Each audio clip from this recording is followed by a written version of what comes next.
Co bylo vlastně naším cílem při vývoji produktu Collagen Boost? Chtěli jsme k naší pleti a kůži přistoupit z úplně jiného úhlu pohledu.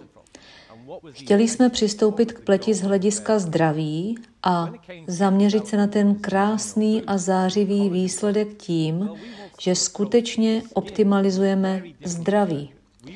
Pokud se podíváte na výzkum, důkazy a vědu v této oblasti, tak za posledních 30 let se hodně posunuli. Pochopili jsme, že většina faktorů, které ovlivňují pokožku, včetně těch, které souvisejí se stárnutím, takže ve skutečnosti začínají uvnitř.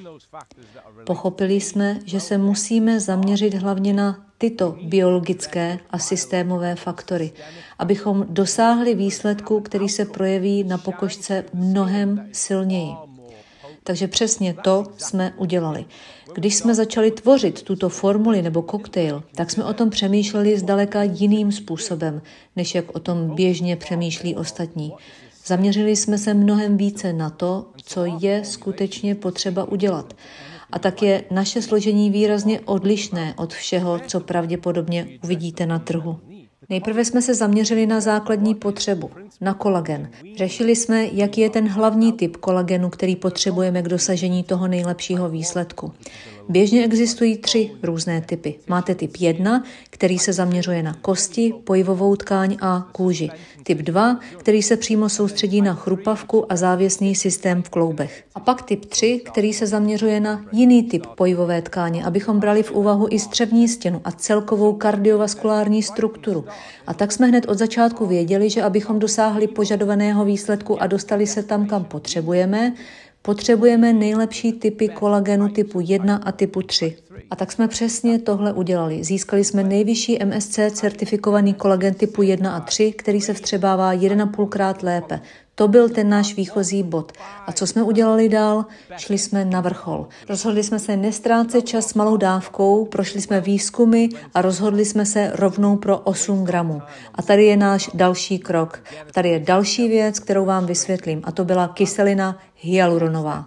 Kyselina hyaluronová se opět soustředí na funkčnost, na zajištění, že pokožka je plná a nacucaná. Kyselina hyaluronová je totiž skvělá v udržování vlhkosti. A v té formě vlhkosti ona umí udržet víc než 1000násobek své vlastní hmotnosti. Takže udrží v pleti a v tkáních vlhkost, ale má tam i jiné funkce. A co jsme udělali my? Přemýšleli jsme, kolik toho tam musíme dát, aby to opravdu fungovalo, aby to bylo vysoce účinné a mělo to silný vliv. A opět jsme šli rovnou na vrchol a přidali jsme 120 mg. A já vám doporučuji podívat se na jiné kolagenové produkty na trhu, protože i ty další kroky, které jsme udělali my, jsou opět výrazně odlišné. Samozřejmě jsme přidali vitamin C, jeho přínosy pro pleť jsou dobře známé, ale pak jsme se opravdu začali dostávat k jádru věci, ke střevům. Víme, že pokud podpoříme zdravé prostředí ve vašich střevech, budete mít ty nejlepší předpoklady pro zdravější pleť.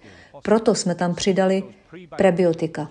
Tato prebiotika budou vyživovat a krmit ty důležité střevní mikroby, ty bakterie. A pak jsme tam také přidali postbiotika, která opět hrají tak zásadní roli ve vztahu k ose střevo-pleť. Takže zajistíme to, že to centrum lidského vesmíru, ten tropický deštný prales uvnitř nás, bude prospívat, nejenom přežívat. Aby se vaše zdraví projevilo ze střev a zářilo skrz kůži. Ale kromě toho všeho je v tomto produktu dalších 7 klíčových aktivních látek. Jiní se zaměřili na jiné věci. Jiní výrobci, jiné firmy přidali určité množství jen 1 nebo 2 složek.